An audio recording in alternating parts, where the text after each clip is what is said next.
In the final segment, we're going to talk about the sales reps themselves.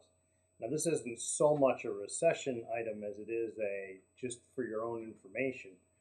But in our industry, what we found is regardless of how many accounts an individual rep had, fully half of them were inactive. Now, in the industry we serve, our customers' reps usually have about 150 or so accounts per rep. So of those, then 75 would be inactive. And it was just shocking how consistent that was. If we looked at the very best reps in the industry or mediocre or anywhere in between, that stat was fairly similar. You saw a few that only had 30 or 40% inactive, but the vast majority of them were about 50% inactive.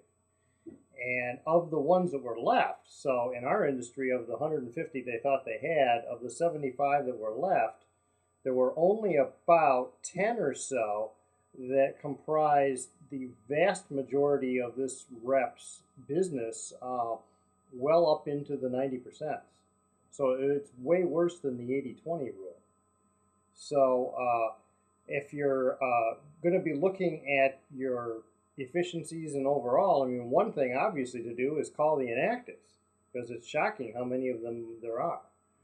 And then of the ones that are left, the reps we've watched have a horrible time with time management, and they seem to spend way too much time in the smaller accounts that fail to give them the sort of revenue that they need in order to sustain themselves and to be well worth their time.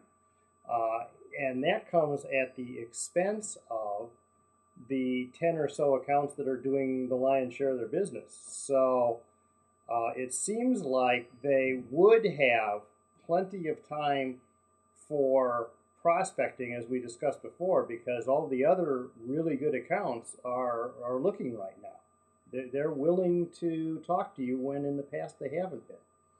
And so it might be better to spend some of the time that your reps are currently spending now with teeny accounts and spending it in that direction instead. So might want to look at that and see. Another thing you might want to do for those chronically small order accounts is you might want to start charging them for delivery or putting a minimum on them or something in order to make sure that at least you're not losing money on them. And it's even worse than at the expense of taking resources away from your better customers. So hope that helps you.